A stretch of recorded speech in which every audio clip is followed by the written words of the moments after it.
भाइयों और बहनों, लेक्चर नंबर 2 आ चुका है फोर्थ सेमेस्टर वालों का। जहाँ तक कोशिश रही है मेरी, मैंने सही सही और तरीके से चीज़ों को लिखा है और आपको समझाने का प्रयास किया है। तो शुरू करते हैं। राजस्थान की खाद्यान्न व व्यापारिक फसलें। सिंपल सा टॉपिक है। फसलें जो अपनी खेती में उत्पाद होता है, उसमें खाद्यान्न और व्यापारिक किस्मों की चीज़ों के बारे में जानकारी लेनी है। खाद्यान्न का मतलब है कि जिनको अपन खा सकते हैं, जैसे गेहूँ, जौ, चावल, मक्का, है ना।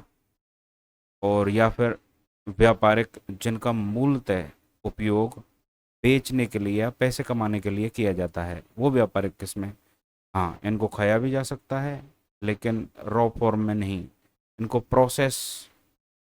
इस तरह से प्रोसेस्ड फूड के तौर पर इस्तेमाल किया जा सकता है इनको। तो सिंपल सी बात है, ये अपन रॉ खा सकते हैं।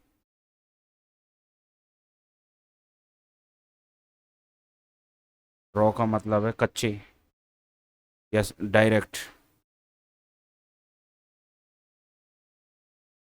और इनको अपन प्रोसेस करके इस्तेमाल करेंगे।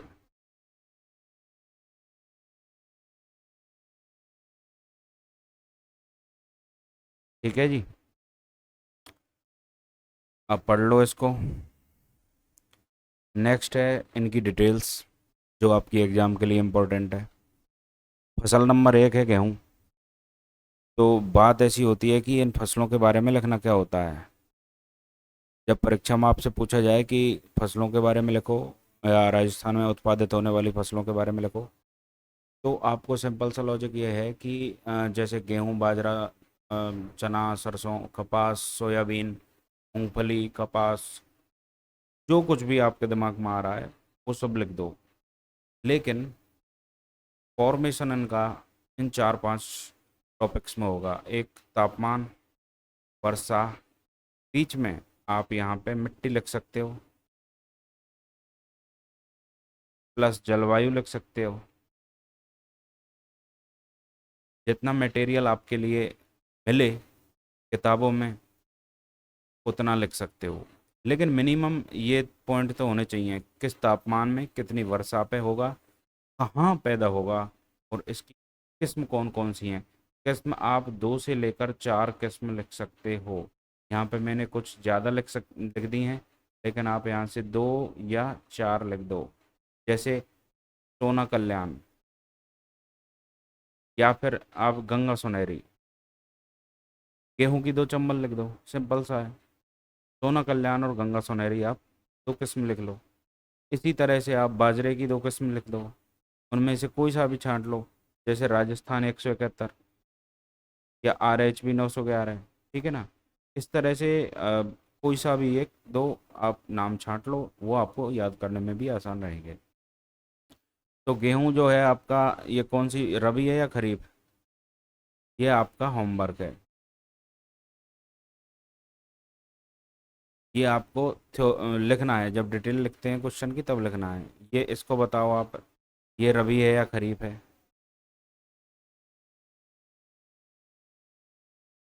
ओके। अब जब गेहूं जो है ये कब बोई जाती है, जब बहुत कम तापमान हो और पकाने के लिए थोड़ी गर्मी हो।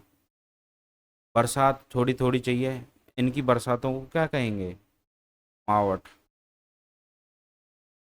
राजस्थान में golden drop, GOLDEN, golden drops कब पड़ती हैं, सर्दियों में पड़ती हैं। पश्चिमी विक्षोभ से जब बरसात आती है राजस्थान में, तब मावट पड़ती है। और मावट ही गेहूं की फसलों के लिए क्या बोली जाती है, गोल्डन ड्रॉप या सुनहरी बूंदें। यानी इनको सोने को चमका देती है इसके को। तो वैसे तो ये कनक है, और कनक को अपन सोना से संबंध रखते हैं। कनक, सोना, सोना, कनक, गोल्डन ड्रॉप्स, ये सारी चीज़ों का कॉम्बिनेशन आप अपने याद रख लो। ठीक है ना। अच्छा, ये कहाँ पैदा होती है, पूर्वी एवं दक्षिण पूर्वी राजस्थान में कहाँ पैदा नहीं होता है, ये इम्पोर्टेंट है। तो ये रेगिस्तान में पैदा नहीं होता भाई, रेगिस्तान में पैदा नहीं होता है, ये रेगिस्तान में पैदा होता है। क्या? बाजरा रेगिस्तान में पैदा होता है। और हाँ, राजस्थान का एक थर्ड एरिया भी है, उसको बोलते हैं मेवाड़। मेवाड़ में पैदा नहीं होता है बाजरा, ये याद रखना आप। मेवाड़ में कौन कौन से जिले आते हैं? मेवाड़ में जिले आते हैं उदयपुर, डूंगरपुर, चित्तौड़गढ़, प्रतापगढ़, बांसवाड़ा, ये सारे आते हैं, प्रतापगढ़। तो वहाँ पे क्या पैदा नहीं होता? बाजरा पैदा नहीं होता। गेहूँ भी बहुत कम मात्रा में पैदा होता है। लेकिन इम्पोर्टेंट क्या है कि गेहूँ पैदा कहाँ हो रहा है? ये पूर्वी राजस्थान में पैदा हो रहा है। बाजरा पश्चिमी राजस्थान में पैदा हो रहा है। किस्मों को आप दो दो करके यहाँ से याद कर ही लेना। इस तरह से आपका दो फसलें ये हो गई हैं। अगली दो फसलों को देख लेते हैं, मक्का और चावल को। होमवर्क आपका सेम रहेगा, होमवर्क आपका सेम रहेगा कि मक्का रबी की फसल है या खरीफ की है, राजस्थान के अंदर किस मौसम में बोई जाती है आप बताओगे। ये रबी की है या खरीफ की है, ये आपका होमवर्क है, होमवर्क करो। तो मक्का जो है, कॉर्न या मेज भी बोलते हैं अंग्रेजी में।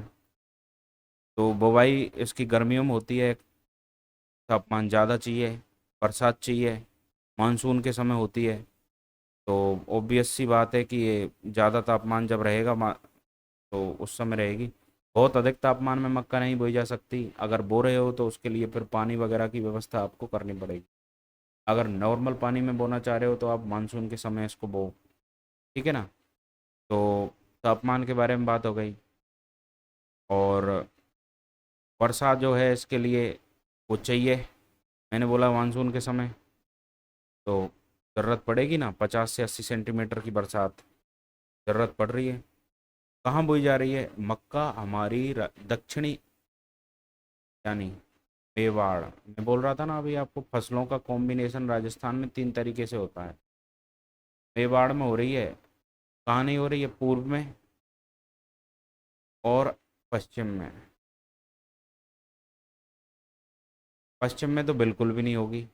पूर्व में पानी की जहाँ जहाँ व्यवस्था है वहाँ हो सकती है, लेकिन मेवाड़ में सर्वाधिक होगी। सर्वाधिक कहाँ होगी? मेवाड़ में। मक्का, आप मक्का को भरतपुर और सवाई माधोपुर में भी प्राप्त कर सकते हो, लेकिन आपको पानी बहुत ज़रूरत पड़ेगी पानी की। इनको जैसे ट्यूबवेल वगैरह है, नहरें हैं, उनसे इनकी सिंचाई ज़्यादा करनी पड़ेगी। अदरवाइज नॉर्मली जो है ये क्लाइमेट्स, जो सिचुएशनशिप हैं, ये कहाँ देखने को मिल सकती हैं? मेवाड़ एरिया में, जो उदयपुर चित्तौड़गढ़ ये वाला इलाका है, यहाँ पे देखने को मिल सकती है। नेक्स्ट जो है कि इसकी, हाँ, ये बहुत इम्पोर्टेंट है। माही कंचन और माही धवल। माही कंचन, माही धवल, लेकिन माही सुगंधा। याद रखना, माही कंचन और माही धवल को आप एक साथ याद रखोगे। इन जैसे कंचन का मतलब है भी सुंदर होता है, और धवल का मतलब भी सफ़ेद या चमकदार होता है, सुंदर। तो ये सुंदरता जो है आपको मक्का के साथ कोरिलेट करनी पड़ेगी। याद रखना कि वैरायटीज़ के लिए बहुत काम आने वाला है। चावल के लिए आपने सुना होगा बासमती चावल, उनमें खुशबू आती है। ठीक है ना? तो माही सुगंधा शब्द यहाँ से याद रख लेना। माही माही माही है माही, लेकिन सुगंधा माही। सुगंधा क्या है? चावल है। और कंचन और धवल क्या है? मक्का। दूसरे हैं, उनको भी आप याद कर लेना। चावल गर्मियों में बोया जाता है भाई, विशेषकर राजस्थान की बात कर रहे हैं यहाँ पर। ठीक है ना?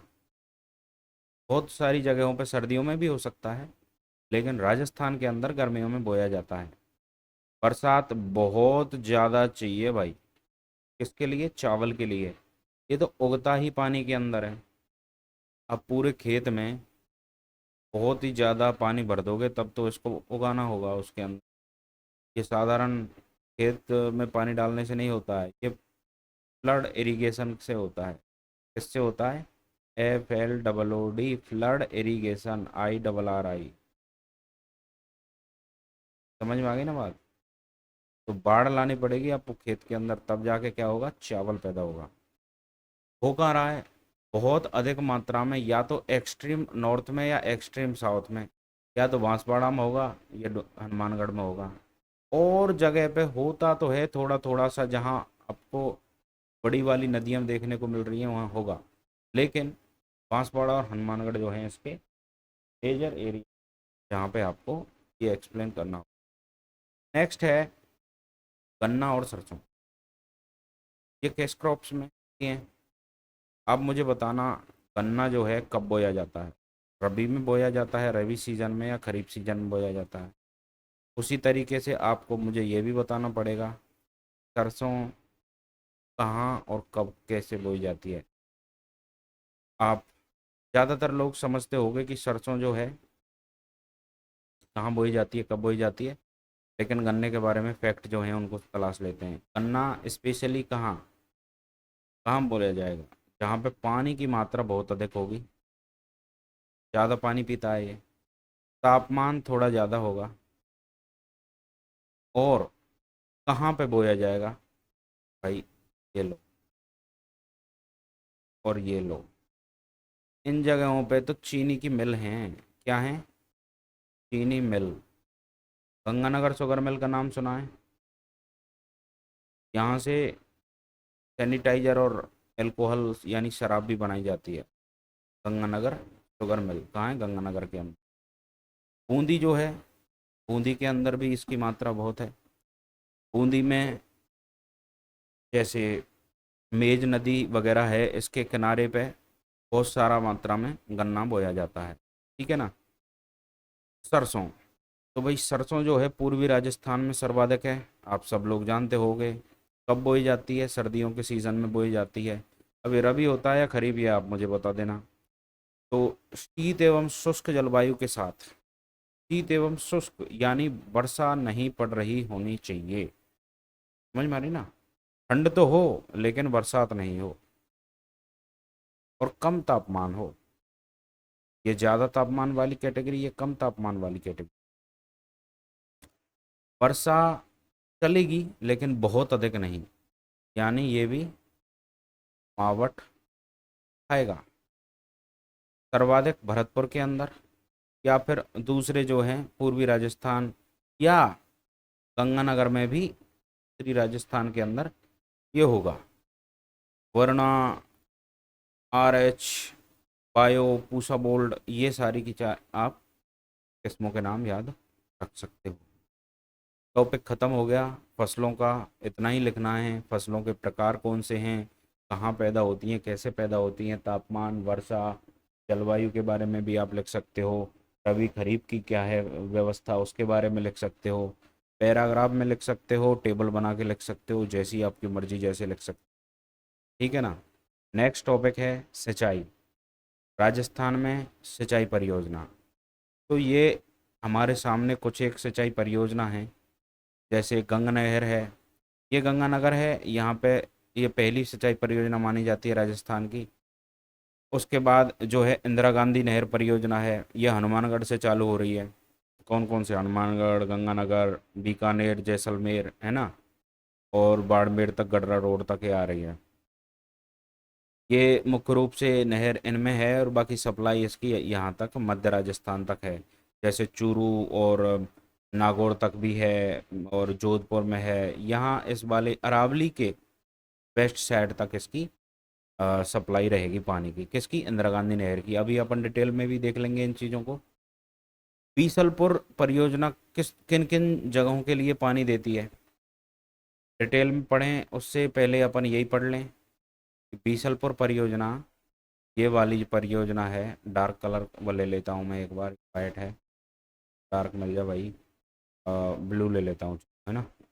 तो ये किन किन को अब देखो, यहाँ कौन सा जिला? जयपुर, JP के नाम से लिख देता। ये कौन सा जिला? अजमेर, AJ के नाम से लिख देता हूँ। ये कौन सा जिला भाई? ये कौन सा? दौसा। दौसा के नाम से है। ये सवाई माधोपुर है। और ये हो गया तुम्हारा कौन?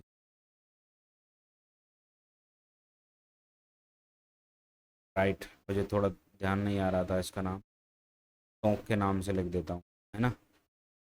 तो मेजर सप्लाई तो जयपुर शहर को है। टोंक के अंदर ये मिलेगा आपको। थोड़ी मात्रा में सवाई माधोपुर और दौसा के लिए भी बीसलपुर बांध से सप्लाई होगी। थोड़ी थोड़ी मात्रा में अजमेर तक भी इसका पानी पहुंचाया जाता है, लेकिन आपको अगर सिंपल सा आंसर देना पड़े तो जयपुर और टोंक। किसके लिए? बीसलपुर बांध के लिए। चंबल परियोजना है तो बहुत लंबी, मध्य प्रदेश से लेकर राजस्थान और फिर मध्य प्रदेश और यूपी तक पहुंचेगी। कौन कौन से जिलों में सप्लाई करेगी? चित्तौड़गढ़, झालावाड़, कोटा, बारां, बूंदी, सवाई माधोपुर, करौली और धौलपुर। समझ में आ गई ना। तो यहाँ यहाँ चंबल परियोजना फैली हुई है। अब इसमें भी जो मुख्य चंबल के लिए जो सिंचाई परियोजना है, वो सिर्फ और सिर्फ कोटा जिले के अंदर ही है। मुख्य रूप से जो है, ये कोटा जिले के अंदर ही है, क्योंकि इसमें जो बांध बनाए गए हैं वो कोटा जिले के अंदर ही बनाए गए हैं। माही परियोजना बांसवाड़ा और डूंगरपुर के लिए। बांसवाड़ा और डूंगरपुर के लिए। माही नदी जो गुजरात से निकल के राजस्थान और फिर गुजरात में चली जाती है, ये कर्क रेखा को भी काटती है। कर्क रेखा, कर्क को काटती है, कर्क रेखा। कर्क रेखा को भी काटती है भाई। कौन सी? माही। तो यहाँ पे जो परियोजना होगी वो इस तरह से काम करेगी। सोम, माही, जाखम। अब ये इसकी माही की सहायक नदियाँ हैं, सोम और जाखम। जाखम नदी जो है आपकी, वो यहाँ से पाली से निकलेगी और इस तरह से ये सप्लाई करेगी। हालांकि, ठीक है ना। अब ये थोड़ा थोड़ा थ्योरी है, बहुत कुछ यहाँ से जानने को योग्य है नहीं। आपको मैं बता दूं क्या जानने को है यहाँ से। तो राजस्थान में सिंचाई के जो स्रोत हैं ना, उनके बारे में बता रहा है। तो सिंचाई के जो स्रोत हैं उनमें सबसे इम्पोर्टेंट है क्या? ये देखो भाई, कुएं एवं नलकूप। आपने सुना होगा सबमर्सिबल पंप। सबमर्सिबल पंप या मोटर, MOTOR। आप बटन दबाते हो बिजली का, रेड वाला, सॉरी ग्रीन वाला, और पानी निकलना चालू हो जाता है। वो व्यवस्था कहाँ से है भाई? वो इससे है। तो राजस्थान में सर्वाधिक मात्रा में सिंचाई किससे होती है? कुएं एवं नलकूप से होती है। नंबर 2 पे किससे होती है? नहरों से होती है। और नंबर 3 में तालाबों से सबसे कम मात्रा में होती है। 4 स्रोत नहरें, तालाब, कुएं, नलकूप हैं। समझ में आ गई ना बात? तो दैट्स इट। परियोजनाओं को आप बृहद, मध्यम और लघु परियोजनाओं में भी बांट सकते हो। हम यहाँ पे सिर्फ बृहद परियोजनाओं के बारे में बात करेंगे, ठीक है ना। ओके। तो पहले नंबर पे हमारी जो है भाखड़ा नांगल परियोजना है। भाखड़ा नांगल परियोजना, अब आप बताओ कहाँ है? ये राजस्थान में तो है। हालांकि ये राजस्थान के लिए पानी की व्यवस्था करती है। ये क्या कर दिया मैंने? वाइट चूज कर लिया। Let me take another pen. ठीक है ना। बहुत कम परसेंटेज है, लेकिन फिर भी सिग्निफिकेंट है, राजस्थान में काम आती है। है कहाँ पे? तो इधर से सतलज नदी और इधर से ब्यास नदी। सतलज और ब्यास के किनारे पर जब मिलता है बांध, इसको तो आप छोड़ो, ये अपन अभी जस्ट अगले पेज पे चेक करेंगे एक है क्या। भाखड़ा और नांगल बांध कहाँ पे हैं? सतलज नदी पे। हिमालय से भी बाहर से आ रही है भाई, कहाँ से आ रही है, तिब्बत से आ रही है। तो तिब्बत से आने वाली सतलज नदी के ऊपर भाखड़ा और नांगल बांध हैं। कौन कौन से राज्यों के लिए व्यवस्था मिलेगी, पंजाब, हरियाणा और राजस्थान। ऐसा क्यों होगा, क्योंकि पंजाब के अंदर तो भाखड़ा नांगल हैं, इनका कुछ हिस्सा जो है नदियों का, सतलज का, हरियाणा से होकर भी निकलता है।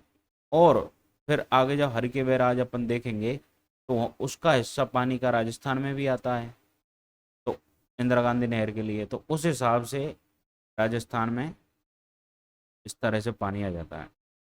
ठीक है ना भाई। चंबल नदी परियोजना, ये बहुत ही ज़्यादा इम्पोर्टेंट परियोजना है। राजस्थान की सबसे इम्पोर्टेंट परियोजना है कौन सी, चंबल नदी और इंदिरा गांधी नहर।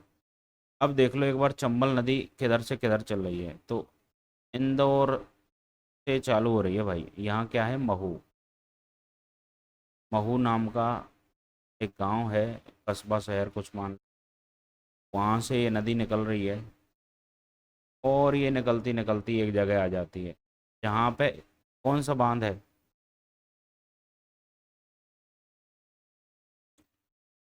समझ में आ गई ना बात।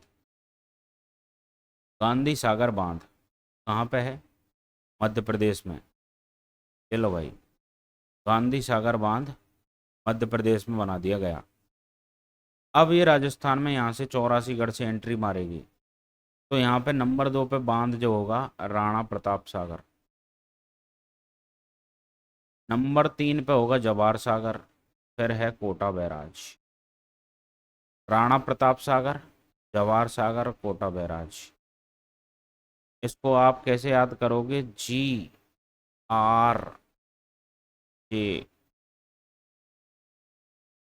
ऐसे करके आप GRJ के याद रख सकते। ठीक है ना।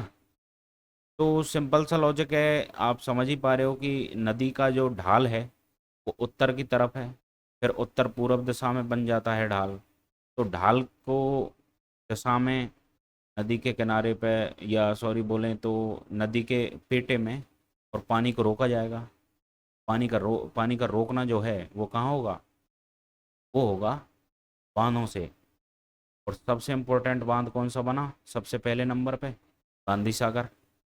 नंबर 2 पे राणा प्रताप सागर, नंबर 3 पे जवाहर सागर, नंबर 4 पे कोटा बैराज। फिर भी इसका पानी रुकता नहीं है, लगातार पूरी साल यमुना नदी के अंदर ये बह जाती है भाई। कौन सी नदी है ये, फल नदी। ओके, ठीक है, आगे चलें। चलो भाई, ब्यास। तो ब्यास जो है ये भी पंजाब की 5 नदियों में से एक नदी है, सिंधु नदी की सहायक नदी है। तो यहाँ पे पेंग और पंडोह डाम के बारे में अपन बात करेंगे। ये दो बांध हैं, पोंग और पंडोह बांध। क्या यहाँ पे लिखे हुए हैं, पोंग है और पंडोह इन्होंने लिखा नहीं है, लेकिन आप याद रखना। ये कौन सी है, ब्यास नदी, ब्यास, ब्यास, समझ में आ गई ना भाई।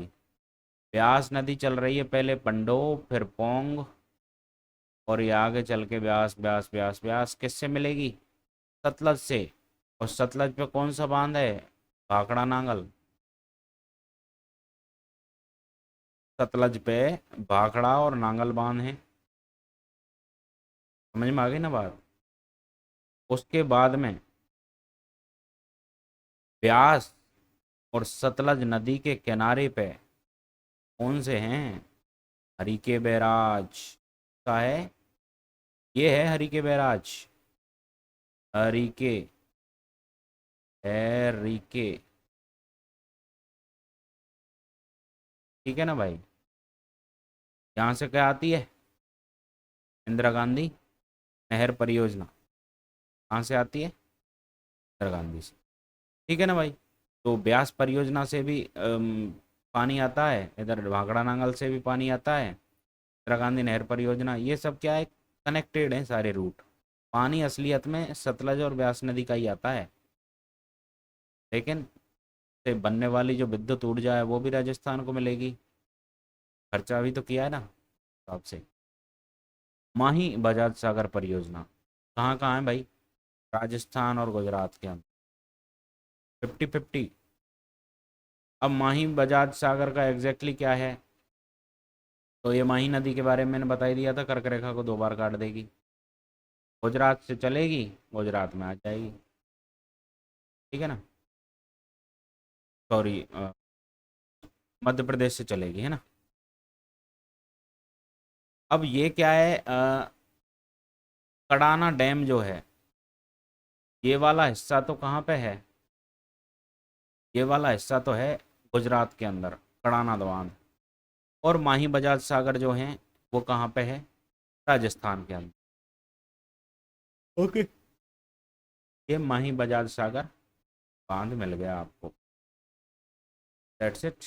जाखम के बारे में भी पढ़ा था अपन ने, सोमकम लंबा के बारे में भी पढ़ेंगे। ये सब किससे रिलेटेड हो गए? किससे रिलेटेड हो गए? माही नदी से। ओके।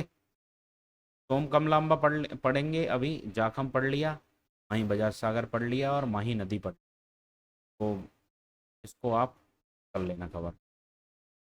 इंदिरा गांधी नहर परियोजना मैंने आपको बता दिया कहाँ से, हरिके बैराज से चालू हो जाएगा व्यवस्था।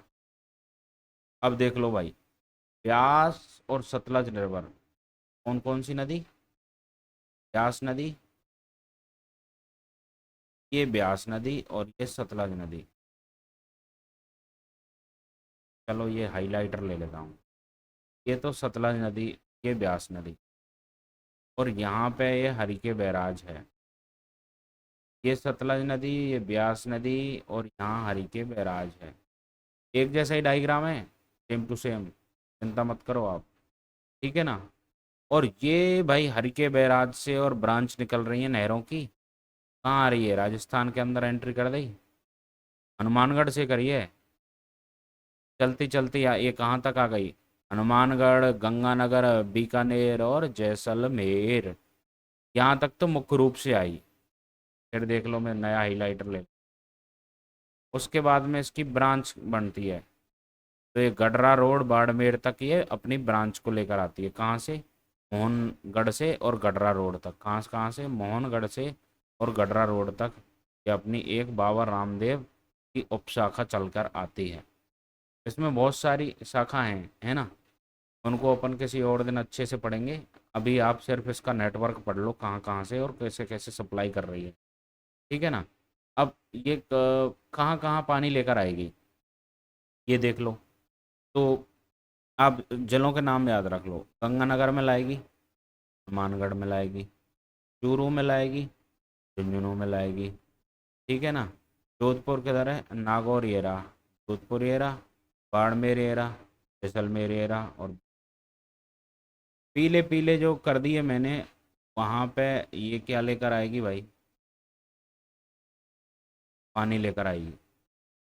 आपको सिर्फ जलों के नाम याद रखने हैं, अभी ज़्यादा लोड नहीं लेना है, वरना आप पास नहीं हो पाओगे, ठीक है ना। ये जब कंपटीशन लाइन में फंसते हैं लोग बाग, तब उनको ये सारी चीज़ें अच्छे तरीके से आनी चाहिए, इनका सीक्वेंस वगैरह भी आना चाहिए। और किधर लिफ्ट कैनाल है, किधर नेटवर्क कैनाल है, क्या है ब्रांच कैनाल है, वो सब पता होना चाहिए, राइट। तो दैट्स इट। तरह से अपन इंदिरा गांधी नहर परियोजना समझ गए। अब जाखम के बारे में भी हमने पढ़ा भाई। जाखम किधर थी? माही के ही पास थी, है ना भाई। माही नदी से ही इसका कनेक्शन आप समझ।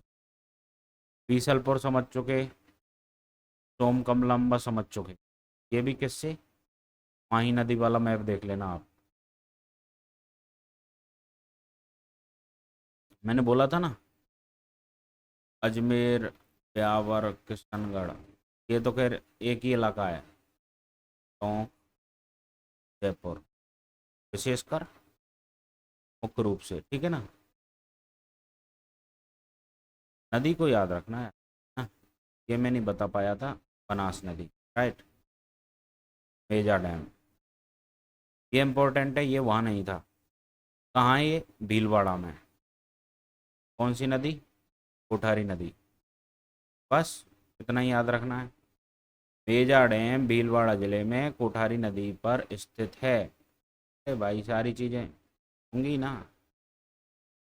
ये लास्ट का हिस्सा है, हालांकि वो सिंचाई वाला हिस्सा हो चुका है, लेकिन फिर भी अपन एक बार देख लेते हैं कि ये डैम्स जो हैं इंपॉर्टेंट कौन कौन से हैं, राजस्थान में कौन कौन से ज़िले के अंदर पाए जाएंगे। बांध। हाईलाइटर लूँगा और कुछ नहीं लूँगा, येलो वाला ले लेता हूँ। तो भाई आप खुद जो हो, जैसे मैं करौली से हूँ, तो पांचना बांध, जगर बांध, धौलपुर का भी याद रख लो आप। कौन कौन से? पार्वती, माधो सागर, सॉरी माधो सागर और रेडियो सागर कहाँ है? दौसा के अंदर। सवाई माधोपुर वाले सवाई माधोपुर क्या रखो? मोरा सागर, मोरेल, सुरवाल, कलाई सागर और बनोरी सागर। राइट। अब मैंने बोला बीसलपुर बांध, कहाँ पे था? टोंक जिले के अंदर। तोरडी सागर, टोंक, ईसरदा कहाँ पे है? सवाई माधोपुर के अंदर है ईसरदा। ठीक है ना। जैत सागर, बूंदी। नौरेरा बांध, ये बहुत इंपॉर्टेंट है, कोटा के अंदर है नौनेरा।